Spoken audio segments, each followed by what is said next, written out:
Go live now. Yeah. Good evening, one and all. I take this opportunity to welcome you all on behalf of Hetero Healthcare.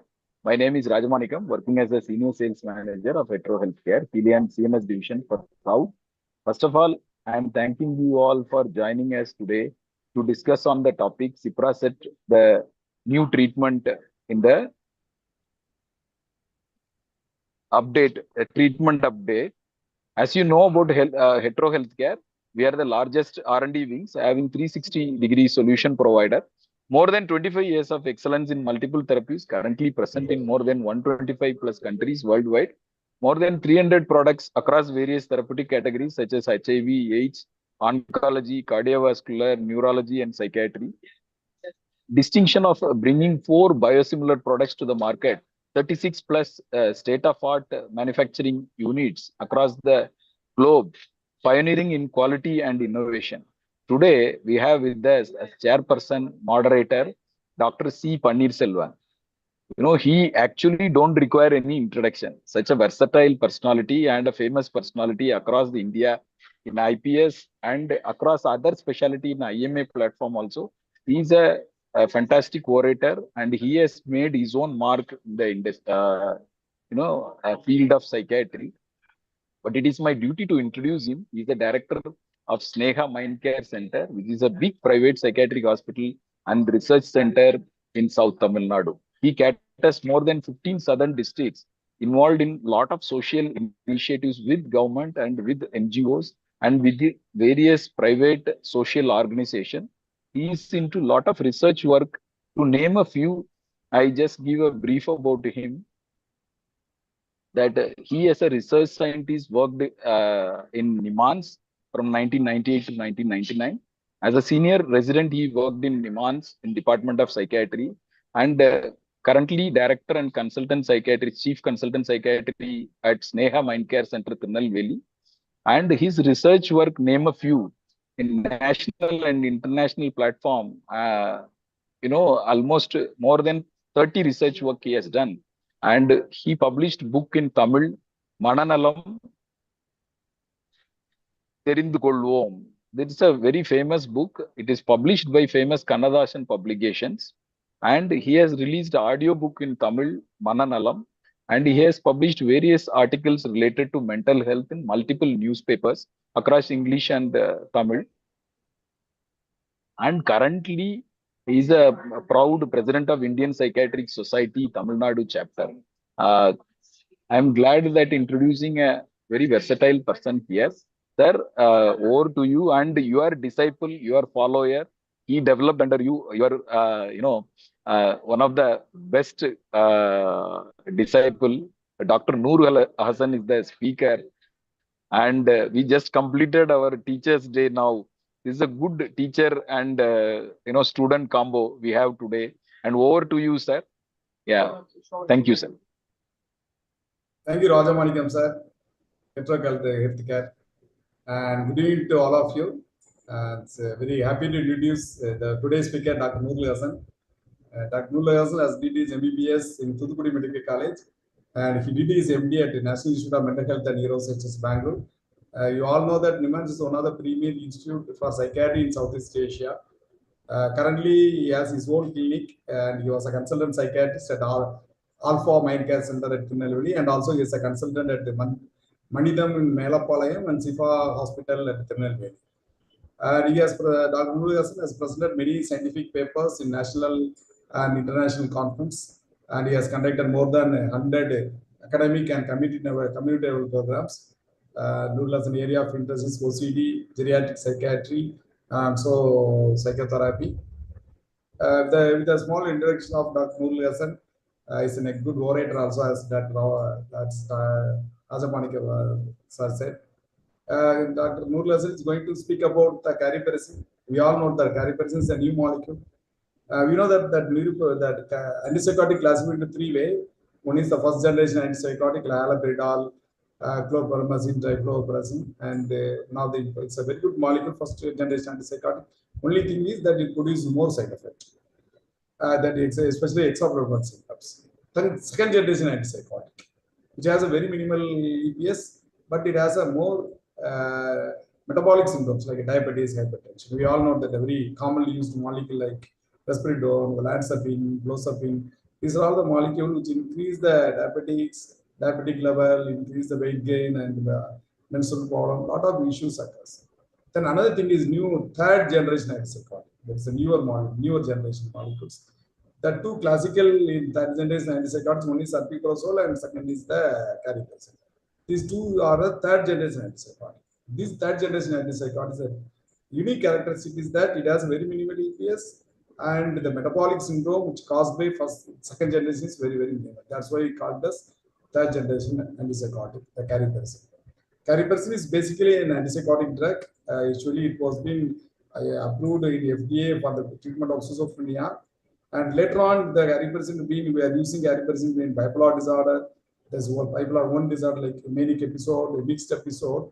And also, it has been marketed for using for the bipolar depression also. So, with a small introduction, I'll hand over the session to Dr. Noorul Hasan. Dr. Noorul Hasan will tell you about the current perspective of cariprazine. Over to you, Doctor.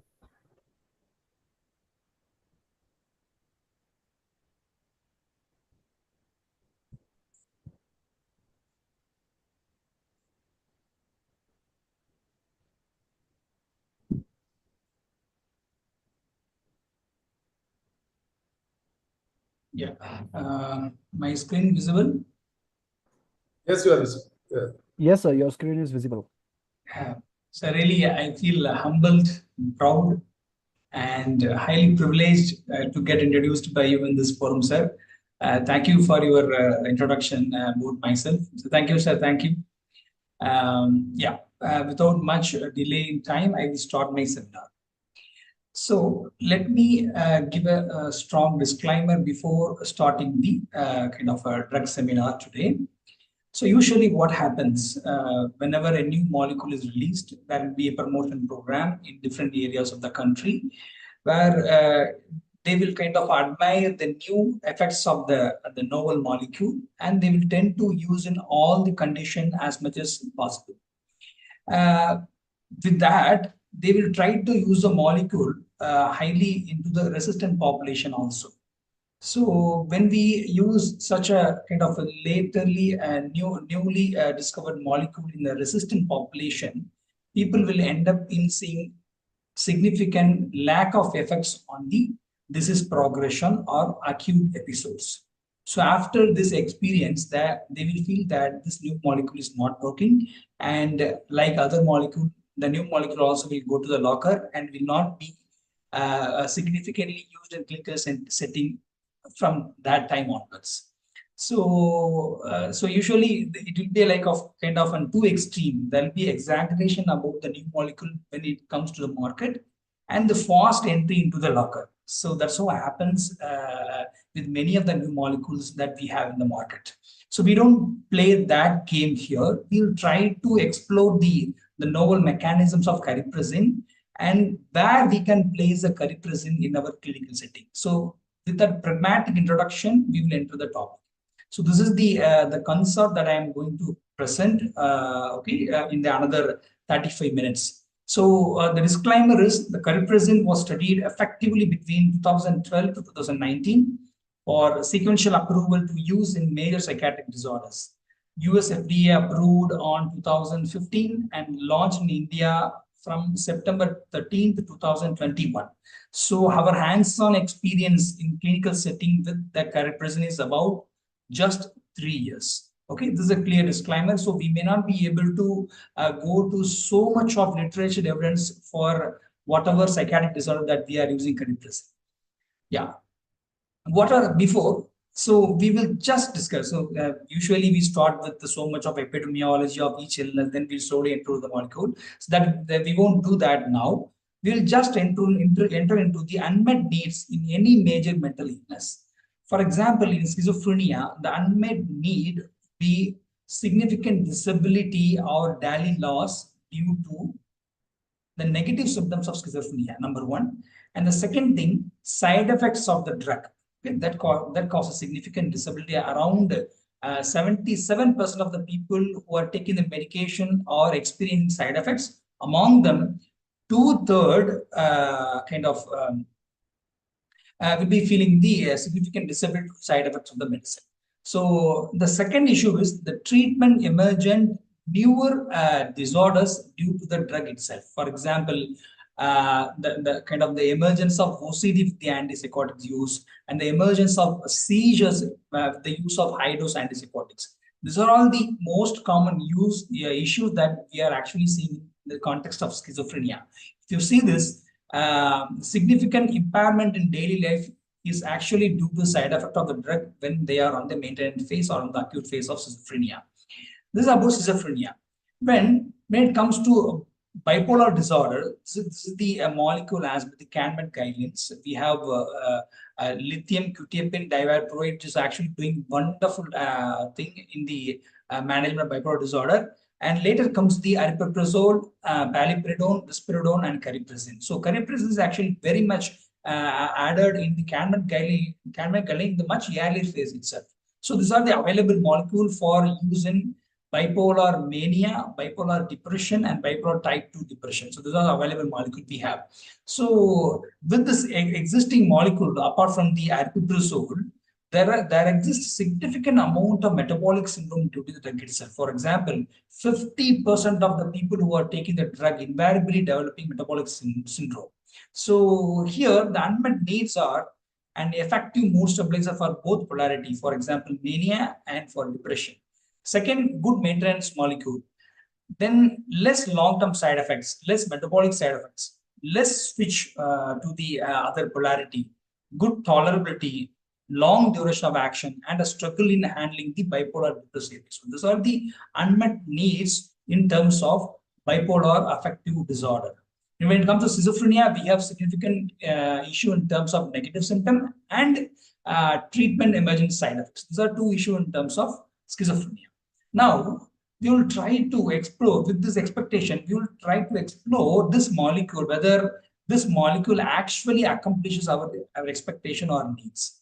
And the second thing that I want to explain is with the existence or use of any molecule, we have significant amount of drug resistance. For example, around 30 to 40% of the people who are taking the medications, either in terms of bipolar disorder or schizophrenia, are developing resistance to the drugs. Okay, either or they will develop only the partial response with the existing molecule or with the polypharmacy. So this is a very difficult entity where patient has to take more number of pills and they will have more number of side effects also. These are the another important unmet needs that we have to explore whether this molecule is satisfying those needs or not. So in a nutshell, what are the why do we need a new molecule? So what are the issues with the existing molecule? So the number one, we want a metabolically safe molecule. We want a molecule which is devoid of extrapyramidal side effects. And we don't want a dangerous side effect or a kind of mortality to happen with the molecule. And a molecule devoid of hyperprolactinemia. Then a molecule should have mood stabilizing property to work both in the mania and the depression phase. And you should be treating both the poles. And we need a molecule which has a fast onset of action. And we need a molecule which has less interaction or contraindication. So with this greatest amount of expectation, we want to explore a new molecule, okay, whether it satisfied all or some of the expectations that we have or some of the grievance that we do have in our current therapeutics in treating the major mental illness. Now, we will enter into cariprazine. So instead of spending so much time on the kind of the studies and stats related to the utility of the cariprazine in schizophrenia bipolar disorder, we spend some amount of time in understanding the pharmacology of cariprazine in order to take a greater insights for the clinical implication. So what is cariprazine? What is the mechanism of action? So we know, as Panit sir explained in the onset itself, we have the first generation molecule, which are preferentially strong dopamine antagonist. And the second generation, it do have action significantly on the serotonin system, but has metabolic syndrome as a greater side effects. And third generation, we have partial agonist to D2 and D3 receptors. These are the third generation molecule. We have already existing D2 partial agonists like aripiprazole and durazolone. But this molecule compared to the two I have told has different type of mechanism of action. For example, it is a dopamine, serotonin, norepinephrine receptor antagonist. This is the action, in a nutshell, the mechanism of action of a cariprazine. So the second thing that we want to understand or keep in our mind is it has higher affinity to bind with dopamine 3 receptors than dopamine 2. All the molecules that we have from the first generation, second generation, or even the third generation, they have either D2 antagonistic property or D2 partial agonistic property. But this is one unique molecule which has significant affinity over the dopamine 3 receptors than the D2 receptor. So how does it significant? So, for example, to give some idea about the dopamine receptors, we have dopamine 1, 2, 3, 4, 5. These are the 5 receptors we have. Dopamine 1 and 2 are significantly present in the vasculature and the peripheral system most commonly, and those were G stimulatory. The in between, the dopamine 3, dopamine 2, dopamine 3, and dopamine 4 are G inhibitory. Okay, so this is the very important thing that we need to understand. Without understanding that, we will not be able to understand the uniqueness of the cariprazine per se. So the point number 1, this is the dopamine, serotonin, norepinephrine receptor antagonist. The point number 2 that the part we need to understand is it has higher affinity for D3 greater than D2. This is the second learning point about the pharmacology of cariprazine. Now, what is the pharmacokinetic property of cariprazine? For example, I am taking cariprazine, okay, its bioavailability is around 50%, and the time to reach the maximum serum concentration, Tmax or Cmax, is around 3 to 6 hours, and is highly protein bound, highly metabolized by the liver, and one-fifth is excreted by the kidney. Okay, so now we will just deconstruct this chart. Okay, for example, a drug is being taken in this point. Okay, so the drug reaches the maximum serum concentration at 3 to 6 hours here. Okay, and it loses half of the concentration, that's a T half, by 2 to 3 days. This is very important point to learn. The T half of the drug is 2 to 4 days, and the drug reaches the steady state concentration by 1 to 2 weeks. So we can expect the improvement with the drug by the end of 2 weeks. Okay, either given as an augmentation or as a monotherapy in any disorders. So this is starting of our pharmacokinetic understanding. So this we need to understand. The point number 3 that we need to keep in our mind is the T half is 2 to 4. It's very important to understand here. Now, what are the unique therapeutic implication about this pharmacokinetics? So number 1, the cariprazine taken through the mouth. Okay, it has a bioavailability, and it is metabolized by the liver to form 2 metabolites. Number 1, desmethyl cariprazine and di-desmethyl cariprazine. That is the D-car and DD-car.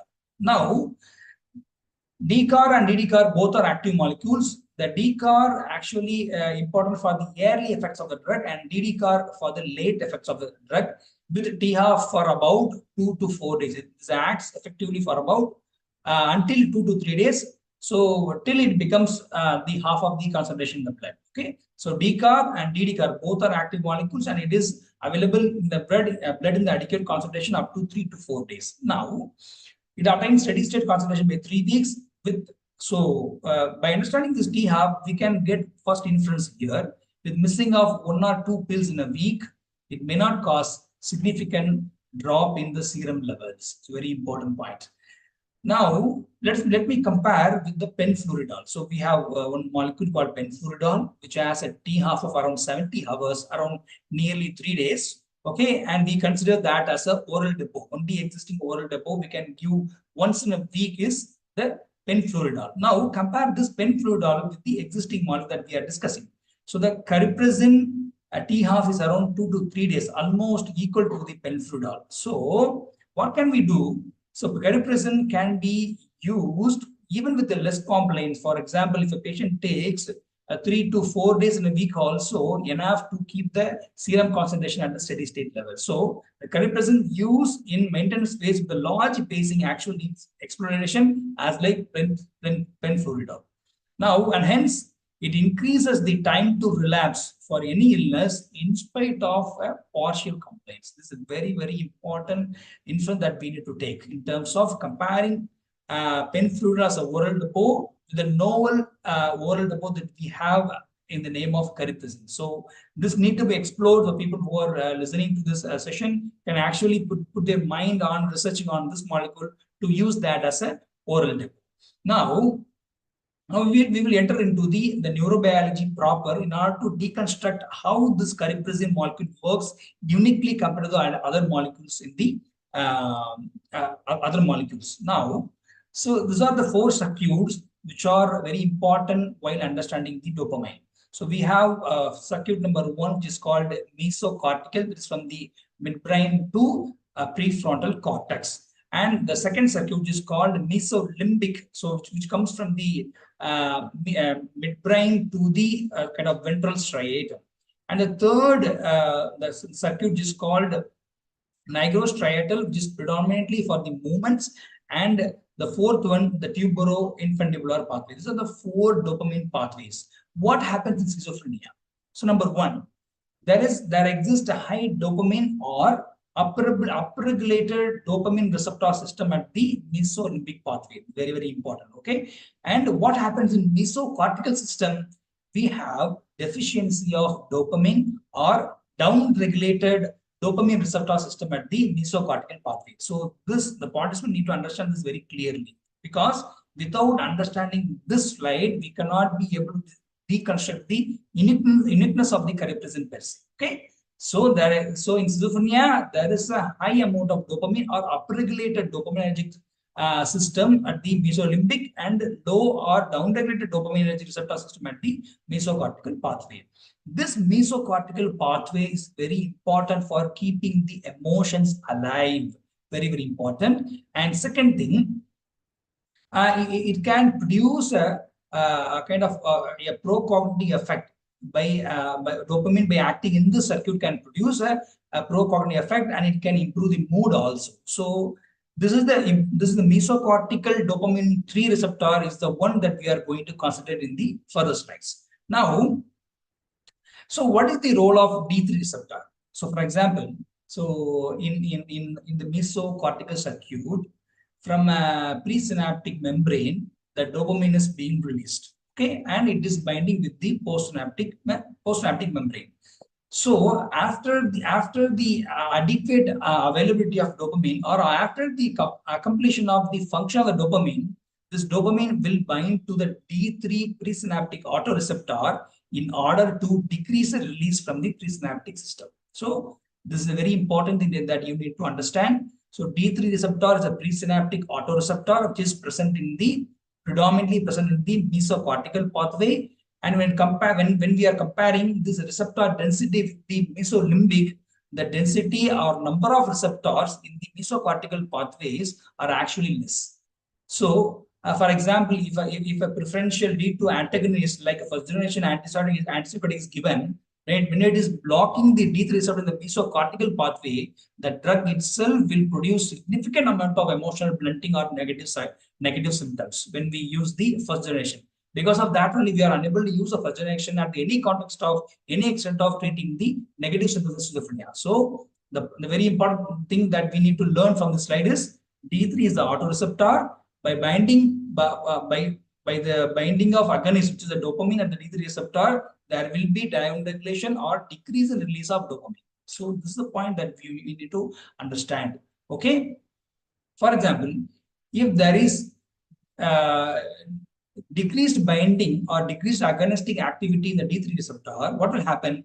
There will be increased availability of dopamine in the mesocortical system that will lead to improvement in cognition, mood, and negative symptoms. Okay. So coming to the pathological basis of schizophrenia, we have less amount of dopaminergic system in the mesocortical pathway.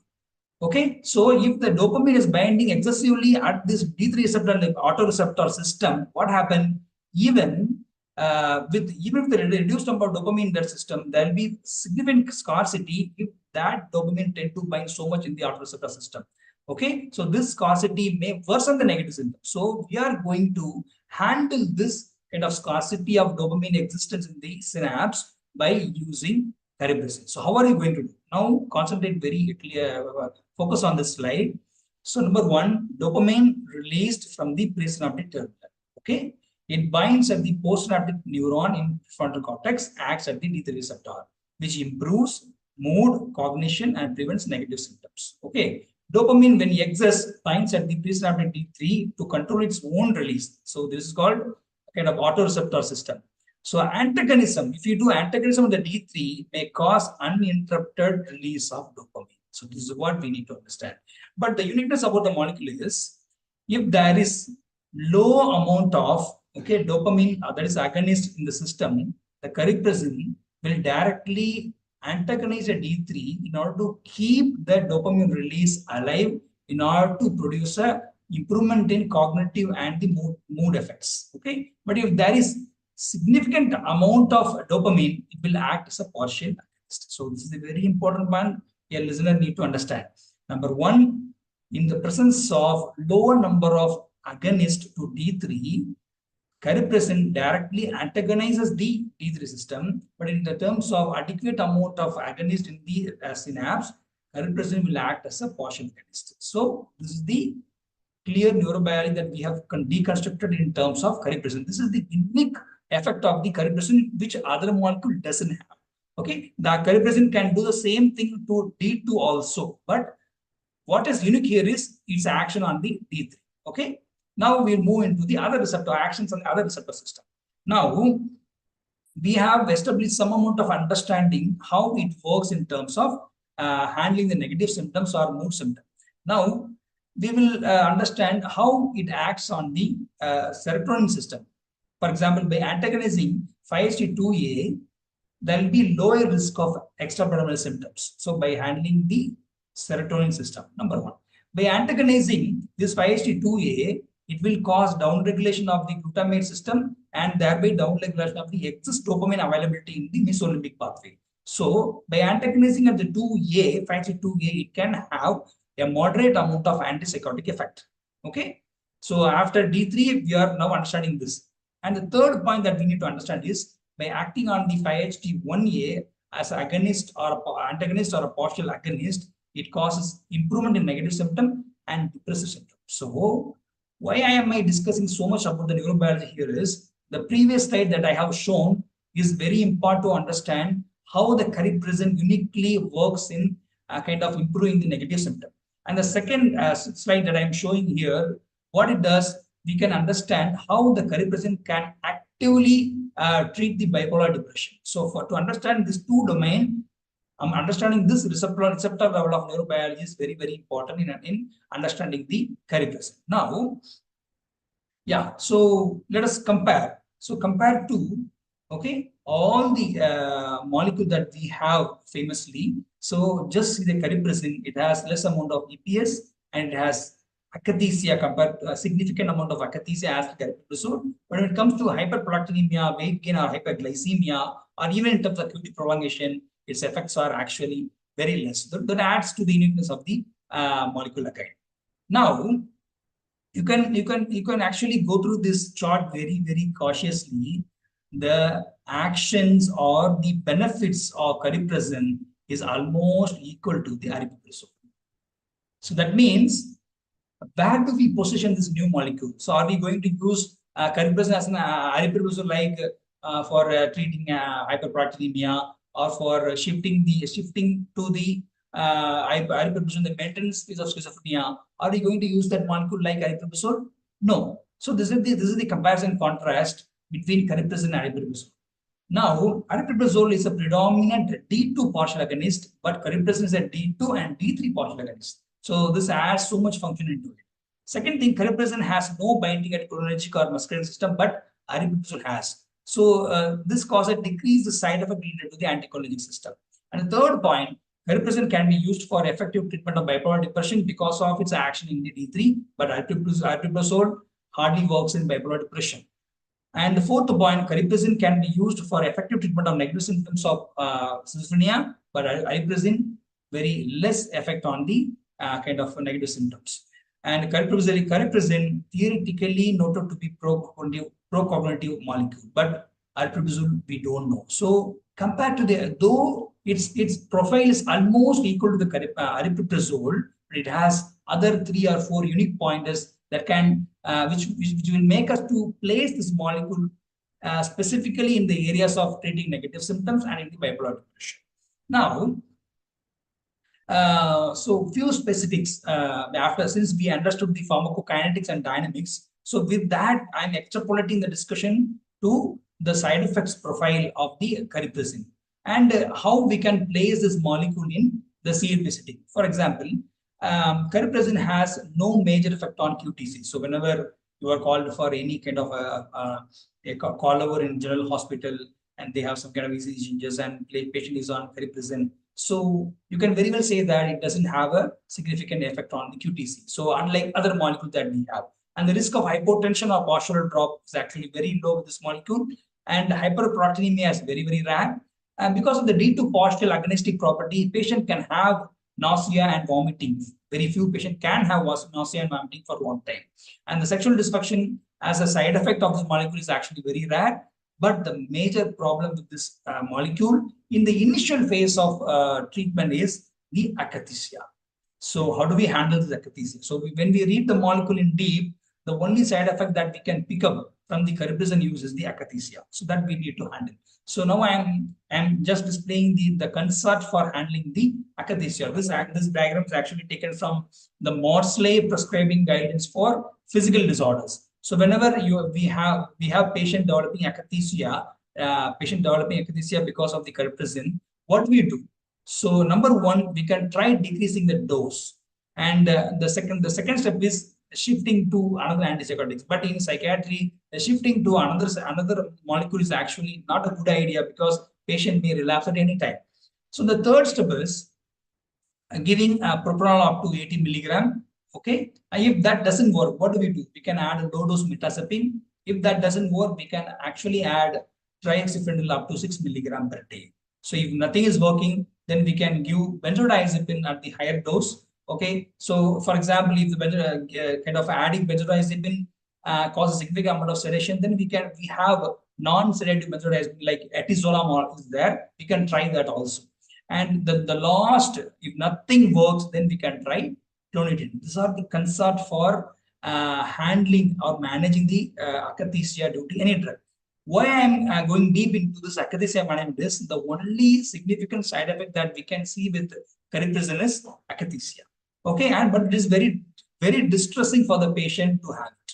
Now, we will enter the another paradigm, the cariprazine use in pregnancy. So the recently approved antipsychotics, this is a very recently approved, so the limited data on reproductive safety. So most of the guidelines, including Maudsley, does not recommend its use in pregnancy. So one case report on animal study shows that cariprazine can cause decrease in steroid synthesis, but it is very significant. If the same thing happen in the human being, it can have a significant developmental effect on the baby. So, but this is simply an animal study, and we have a couple of case reports in terms of very handful of case reports in terms of cariprazine use in pregnancy from different countries. So they say with the existing amount of experience, they say the side effects or the teratogenic effects or the fetal outcome or infantile, the neonatal outcome is not that much significant. So that means they didn't note a significant grave side effect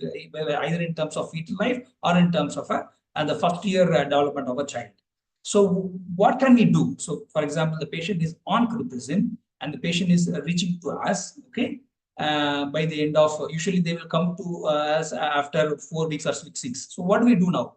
So if the patient reaching to us around the time of 6 to 8 weeks of pregnancy, then we don't need to actually shift to any other one because already the organogenesis is almost started and done. So better we can continue with the least effective dose, okay?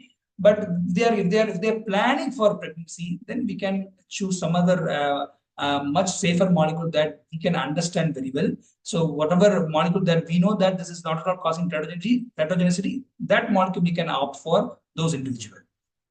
But as a summary, so the cariprazine use in pregnancy, so we don't know much about this. But there are some case reports showing that it is very safe in using the prednisone. Only case reports, not a proper structured study or cohort. Now, cariprazine in schizophrenia. So I have given enough induction about what are we going to do with this molecule while treating schizophrenia. So we will enter directly into that without discussing so much about the neurobiology of or epidemiology of something like this.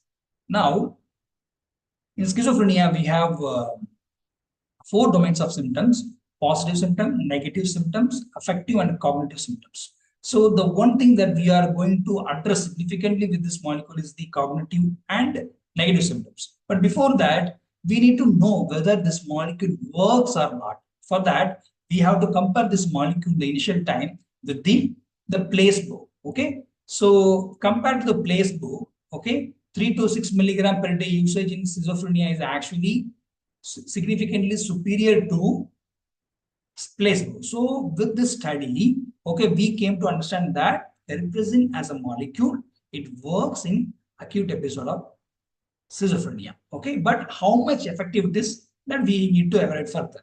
Now, after understanding that it is superior to placebo, now we are comparing that cariprazine use in acute episode by comparing that to the risperidone 4 milligram. So what happens here is the cariprazine effectiveness in treating the acute exacerbation of schizophrenia, like it falls short very minimally than the effectiveness of schizophrenia, almost near to risperidone, but less than the effectiveness of risperidone. So this is the second thing. So we first understand this molecule works when compared to the placebo, and second thing, it works almost similar to the existing kind of conventional available, most commonly used molecule called risperidone, almost near effectiveness to the risperidone. So now we have compared to aripiprazole. So when during this comparison, we feel that the effect of cariprazine on the negative symptoms are actually much better, or the effect of cariprazine in acute exacerbation of schizophrenia is actually much better than the aripiprazole. And it is safe to use without much side effects. Now, we'll enter into the very important area, the cariprazine to treat negative symptoms. So this is one of the very recently released paper from Frontiers of Psychiatry, and just I want to congratulate Dr. Panitsunan sir for this this very nice piece of work for kind of exploring the use of cariprazine in the negative symptoms of schizophrenia. So sir is the first author here. Yeah. So what does this article say is, it has explored so much of existing kind of literature to understand whether this molecule is working in negative symptoms of schizophrenia or not. And they summarize that it has a significant effect on the negative symptoms of schizophrenia with the 3 to 6 milligram usage, or even more can be used in order to handle a negative symptom in schizophrenia. Now, so how much is the dosage for each disorder? For schizophrenia, 1.5 milligram up to 6 milligram we can use. For bipolar mania, the same 3 to 6 milligram. And for bipolar depression, up to 3 milligram is always enough to handle the bipolar depression. Okay. Now, we'll enter into the cariprazine in bipolar depression. So we have the mechanism that it acts on the 5-HT 1A, 2A, and 2B. So with that, we can actually deconstruct that it actually works in bipolar depression. So we have a couple of studies that so it's the same thing that we are doing here. We are comparing the cariprazine with the placebo, and it shows significant superior effects in bipolar depression when compared to placebo. Okay, but a proper head-to-head trial with a conventionally available mood stabilizer like lithium or valproate is actually lagging in the context. Might be in the future we may get a very good studies for comparing cariprazine with the other conventionally available mood stabilizers. So what are the side effects we got was, the most commonly, the akathisia is the most common symptom, the nausea to some extent. This is the most common, very distressing side effect for the patients. This is what we got from the existing study. And this is another study which actually tested the molecule for efficacy in the bipolar depression with a large amount of patients, like 488 patients were selected in Europe. Yeah, this is actually the graph showing the effect of cariprazine in bipolar depression between 1.53 milligram and placebo. Yeah, so this has a very good result. Okay, the p-value is actually significant with 3 milligram usage in bipolar depression. When it comes to the mania or mixed episode, still we need to have a long way to go to understand a convincing kind of research to kind of daringly use the molecule in a acute manic episode. But still, it works in a mixed episode. We have a couple of literature, but its usage in handling an aggressive or severe mania, actually, we are a little skeptical, or we are kind of very hesitant to use that molecule in a manic severe phase because of a significant lack of D2 antagonizing action for this molecule. So, though we have some evidence about handling the kind of acute mania, but the effect is actually comparably less. But in terms of mixed episode, yeah, we do have some comparably better results than other newer molecules that we have in our. Yeah, these are a couple of literature related to the effectiveness of cariprazine handling the mixed episode and handling the acute manic episode. Yeah. So with that literature, both the CanMet, ISBD, and the International College of Neuropsychopharmacology treatment guidelines for bipolar disorder in 2018 and 17 actually recognized this molecule as a second line, and some guidelines is actually recognized as a first line to use in mania or hypomania or in mixed episodes. So guidelines has recognized. So unlike other molecule, so the guidelines actually recognize significantly about this molecule and its specific usage in schizophrenia and bipolar depression, and some amount of usage in the mixed episodes. Now, so we will enter another interesting area. Can we use that molecule? For example, using clozapine is a significant thing that we are doing in practice. But after building clozapine to some extent, okay, so we see, for example, after increasing to 300 milligram of clozapine, so we still feel that the improvement is not that great. So what do we do now? So we don't have kind of serum clozapine testing in the periphery. It is mainly available in the institute. So how do we assess that the patient is resistant to clozapine? So we have something called the proxy indicators of receptor occupancy. For clozapine, the proxy indicator for the adequate receptor occupancy is the hypersalivation. So for example, I am treating a patient with clozapine, okay, and I have got significant amount of hypersalivation, mean then actually I am occupying significant amount of receptor in the brain. That means I'm already reaching an adequate amount of dose in this patient. So after reaching to that level, okay, if we have to wait for some time, for about at least 6 months, we have to wait. So if you are unable to get significant improvement or only partial improvement in the clozapine, then we can actually add another molecule as an augmenting agents. So as of now, we have many augmenting agents, and the most commonly used augmenting agent is amisulpride. Okay, so so how do we use this molecule as augmentation, and what is the literature base available now? So we know even with clozapine, so clozapine we are using in treatment of schizophrenia, but with clozapine, the resistance shown is about 40 to 70% are actually becoming resistant even with the clozapine. So now we are kind of reaching a very hopeless zone. So we have to use a good molecule which can actually augment the clozapine for the complete remission into the patient symptomatology. So for example, we have we had a couple of patients both in Snega Mind Care and in other institute also. For example, we had around 6-7 patients. Patients shown partial improvement with the clozapine. So we have added cariprazine up to 6 milligram. For one patient, we have increased up to 9 milligram. So over time, for example, for OCD, if we are augmenting a molecule, then we have to wait for at least 8 weeks to get the adequate response. But while augmenting the clozapine in schizophrenia patient, we have to wait for much longer time. For example, some say it is around 8 weeks, and some studies say it's around 4 months, and some say we have to wait for long term, around 6 months, in order to see the actual effect of the augmentation that we had done with the cariprazine. So this is a very novel entity. This needs very strong exploration, because this molecule seems to be working while augmenting to the clozapine for treatment of schizophrenia. So this is a very important phase. There are a couple of studies that I have quoted, so which shows some amount of evidence for its effectiveness while augmenting to the clozapine for treatment of schizophrenia. So, so I'm almost ending my seminar after going through the literature and its implication in using in the specific areas of psychiatry like negative symptom, mixed episode, bipolar depression, and augmenting for major depressive disorder. But one thing that I have missed is, so we have, for example, in treating OCD, the NNT, okay, for treating OCD is around 4. That means for getting a response in one patient, we have to treat 4 patients at least, so that we can get a response in one patient. So this is already a resistant disorder by itself, per se. So this disorder has extreme amount of resistance. So we have a couple of molecules that we have tried and tested for understanding its effectiveness as an augmenting agent. For example, we have risperidone, aripiprazole, haloperidol, and we have to some extent we have understood something about memantine and N-acetylcysteine augmentation to the existing molecule in treatment-resistant OCD. Okay, so we have very less number of working effective molecule for augmenting the treatment-resistant OCD.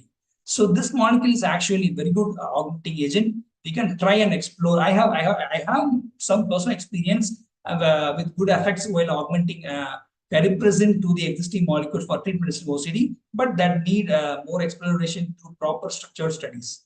So at the end, we have these are the new molecules that we have in our market. For example, vortioxetine, cariprazine, endoxifen, and we have one combination called bupropion plus dextromethorphan.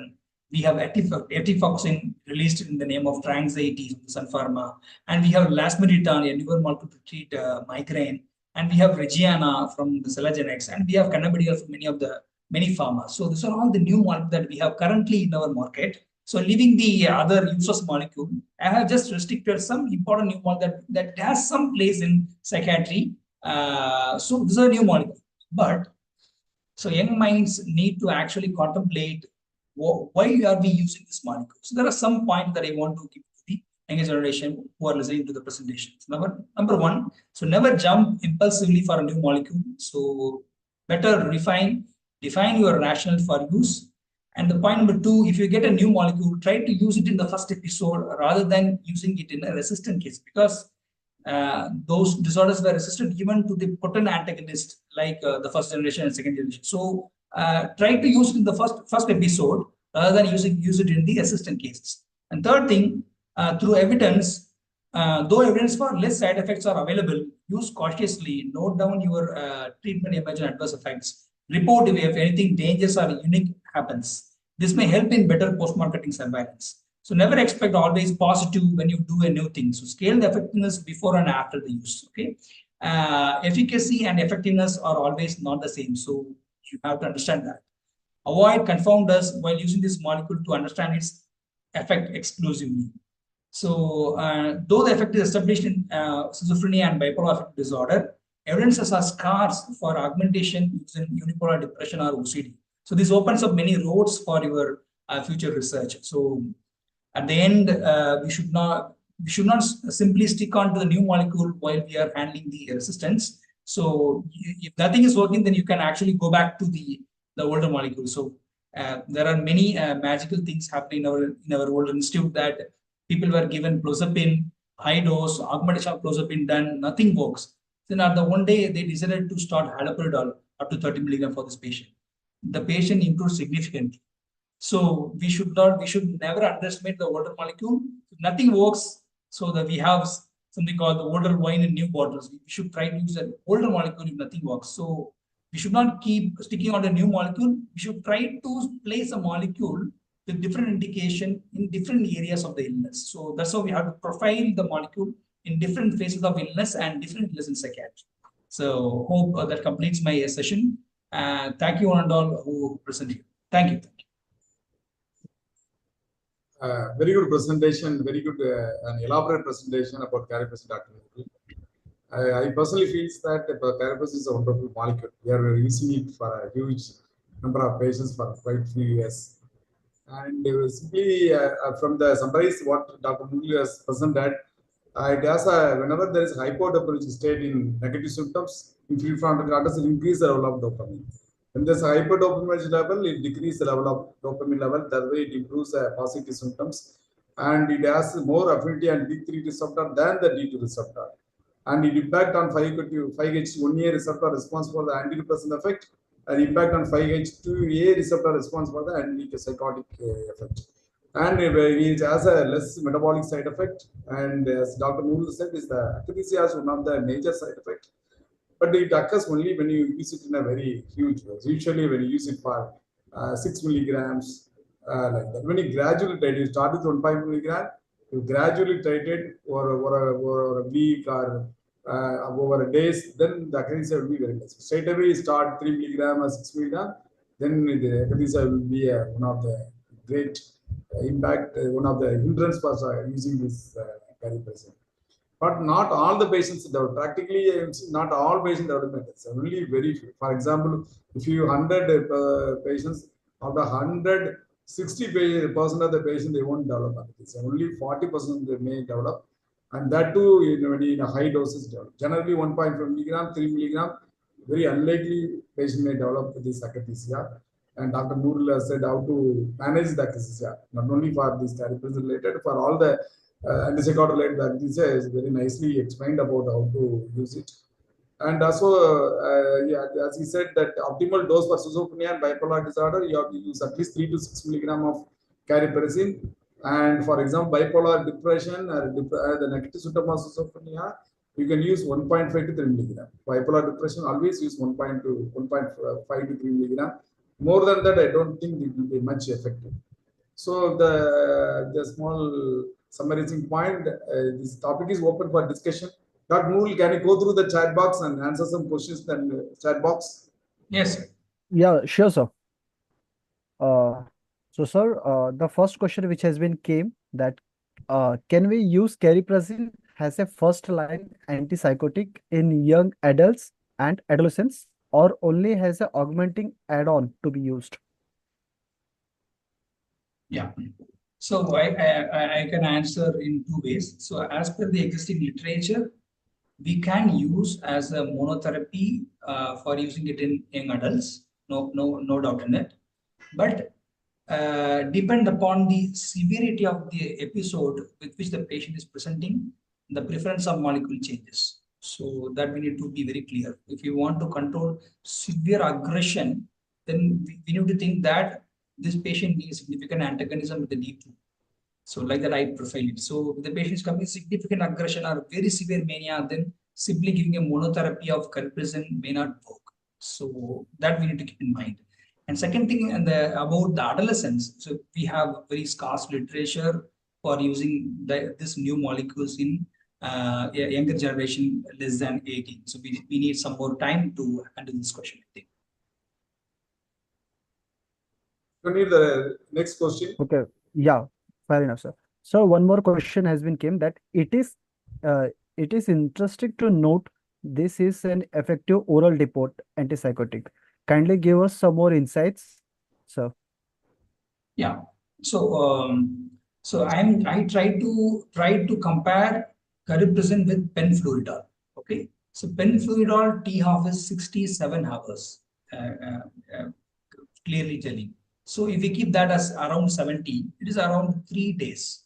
The T half of this cariprazine is around 2 to 4 days. So almost equal T half. We have other antidepressants which has a longer T half like fluoxetine. But when it comes to antipsychotics, most of the T half is less than 24 hours. For example, if anyone is asking for a kind of surgical clearance for the patient to continue or stop the drug, what do we say usually? Stop the drug before 24 hours of surgery and restart the drug after 24 hours of surgery. So because most of the antipsychotics are having T half around or less than 24 hours. But in terms of antipsychotics, very, very less molecule has the higher T half. For example, penfluridol and the current molecule that we are discussing is almost equal to that. So that can be very well can be tested as a oral depot in the future time. That's what I feel. But we don't have any strategic evidence, structured evidence for that.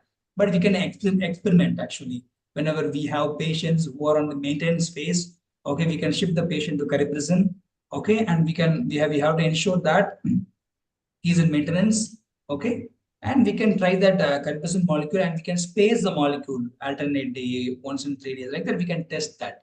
So that needs some kind of a structured understanding in the future through some of the studies. Okay, fair enough, sir. Fair enough. So another question which has been came, akathisia. So the question is on about akathisia. So how do you manage it, sir? Or any dosage titration tips? I initially used that in some patients, but developed akathisia, so I stopped using. Kindly give us some more tips on it. This question has been raised by Dr. Actually, Vishnu it's a Priya. very important question, because when the patient develop rigidity or even tremors for that matter, the concern might be little less. But when the patient develop akathisia, the distress is actually very high. So for that, what do we need to do is, so what actually I have gone through some of the prescriptions of other practitioners, and I have spoken through over phone. How are they handling this initial level of akathisia in patients? So what are they saying is, number one, we have to start with the very low dose. For example, start with 1.5 milligram for 5 days, then you can increase that to 3 milligram. Okay. So most of the time, for example, 9 out of 10 patients will not develop with this very gradual dose escalation.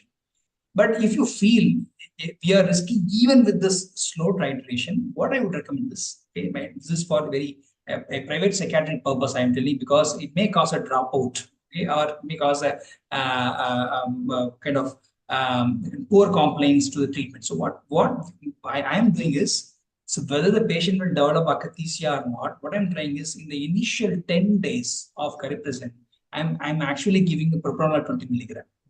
So we have a combination, right? For example, petrol beta, etilam pro, so many. So we have a combination of a non-selective benzodiazepine along with the beta blocker. So we have seen that benzodiazepine and beta blocker are one of the ways of managing that. So in the first 10 days, whether the patient may or may not develop akathisia, I don't know. But I simply add in the first 10 days of the initiation of the molecule. So that is actually reducing the dropout.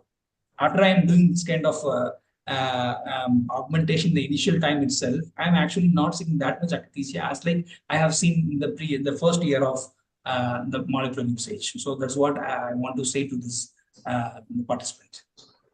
Okay, very nice. Fair enough, so very nice. So one more question has been came by Dr. Shweta only. So what is the maximum dosage for cariprazine in any symptoms, so? Yes, that we have displayed in our table column. For bipolar depression, 1.5 to 3 milligram. For schizophrenia and bipolar mania or mixed episode, we can use up to 6 milligram. And me and Panisar has the experience of using the molecule up to 9 milligram for one patient. The patient is highly prone for EPS with the amisulpride or any other molecule, and highly high. He had a high risk to develop a mania. Okay, if we add any antidepressant in the depressive phase. So we met with a significant difficulty with that patient. So we decided to use cariprazine. We built up to 9 milligram. Patient tolerated, and he had around 60%, 70% improvement in terms of the syndrome. But there were some behavioral disturbances were actually existing that we were unable to manage. So by giving 9 milligram, we didn't get significant amount of intolerance with that drug. So that was a couple of patients we have tried 9 milligram. Okay, all right, sir. Sir, the another question, which is a very, very common questions which I've been seeing. So this question is all about in MDD. Okay, which antidepressant is the suitable when we use as an add-on with cariprazine? We don't have much literature on this matter. Okay, we have some evidences coming up for clozapine augmentation, and some are still in the process of becoming a study, but we don't have any very precise answer for this question. We don't know. We need to explore and date. All right, sir. So, sir, another question is how cariprazine in acute exacerbation of schizophrenia has a alone or add-on? Yeah, I think we have discussed already in the first part of question and answer itself. Yes. We can actually skip that. Okay. Fine, sir, fine. So the another question is any sexual side effect you have seen with cariprazine, sir? from the evidence point of view, it says it doesn't have significant effect on the sexual function, but I have seen a couple of patients exclusively on 4.5 milligram of cariprazine having sexual side effect, erection difficulty and delayed orgasm. I just want to ask Pani sir also regarding this. So Pani sir, do you have any thoughts about this? Generally, the sexual activity is very, very minimal with cariprazine, and also with aripiprazole also. In comparison to cariprazine is very, very less. We tried a lot of patients, but none of the patients reported sexual side effects, especially males. None of the patients has reported. Okay. Okay. Okay. I'm a bit, All right. as per the existing evidence, it doesn't affect that system, but I'm not sure. I'm a bit skeptical because a couple of patients who are exclusively maintained on cariprazine do report some sexual side effect. I think maybe it's very subjective. We need to have some more idea or experience, clinical experience about this. When you see the report when the study was going on, the adverse effect very less number of people do reported sexual side effect. Yeah. But it's statistically insignificant. All Yes. right. Yes. Okay. So, fine, sir, fine. So we have another questions being raised by our audience that cariprazine is safe in pregnancy or not, sir? Or any Yeah. evidence in Indian population? We don't know. We don't know. There are very less number of case reports available right now, and it says it gives some kind of positive idea that cariprazine is not affecting the course of pregnancy or the course of development. All right. Oh, all right, sir. So the next question is, sir, patients with cardiac history, which antipsychotic along with cariprazine is suitable? Has a monotherapy or should I go with add-on? Yeah, cardiac history means I don't understand whether they had a CAD or a rhythm issue or arrhythmia. I don't know. If it is a kind of a rhythm issue or arrhythmia, it doesn't affect QTC. So it can be tried with the lower doses or slow titration up to the 3 milligram. We have to wait and watch. But the combination therapy, I don't. But one strong disclaimer here is, though it is very safe in using as like aripiprazole, there are some reports showing it is actually causing some significant side effects, cardiac side effects in the dementia or the older population. So, since it has a pro-cognitive effect, we should not take it granted that we can use that in dementia, BPSD, or dementia with psychosis. We have to use with caution. But there are some reports about its kind of morbid side effects, or not morbid side effect, the life expectancy or sudden death happening with patients who are on cariprazine were actually a bit higher than people who are not on the cariprazine. For dementia patient or in elderly population, any antipsychotics is dangerous. So we have to keep the same type of caution for this molecule also, because the duration that we have used in different settings or in geriatric population is actually very less. Okay. All right. Fine, sir. So Yeah, the with this, cariprazine can cause hyperglycemia. No. Cariprazine in organic psychosis, no blanket answers as of now. okay. So with this, sir, we actually we have this many questions only, which has been raised by our audience, and I think the questions all has been rectified with your answers. So we don't have much questions now, sir. Thank you, Hetero Healthcare team, for organizing such a wonderful webinar. Noorul has spoke very nicely about the cariprazine. I think more than 200 audience I think has attended this. Yes, sir. And Really, more than 200 plus audience, sir. And really, it was a really very beautiful session, sir. I really liked it, sir. Even Thank you. my personal Thank you, Dr. Noorul and the Hetero Healthcare team. With your vote of thanks, we can wind up the session. Sure. Thank you, sir. Thank you. Yeah, just a second. Raja Manikam, sir. Sir, on behalf of Hetero Healthcare, it is an immense pleasure to thank you, sir. Both of you have spent your valuable time and your experience and expertise with us. It's a great pleasure for us, sir, hosting this program. Thank you so much. And thank you so much for all the participants online watching this program. Thank you so much, sir. Yes. Thank you Jayanji, so much, you sir. can close the online Live streaming now we can close. yeah, live streaming. You can stop. Thank you, sir. Noorul, sir. Thank you, Thank sir. you, Noorul, Pandit, sir. sir. Yeah. Thank you Noorul, so sir, much. thank you so much, sir, for your time. It was really wonderful session, actually. I really Thank you. liked it, sir. Thank you, sir. Yeah, Thank you. yeah. Yeah, thank you Definitely. so much, Yes. sir. Your presentation was very good.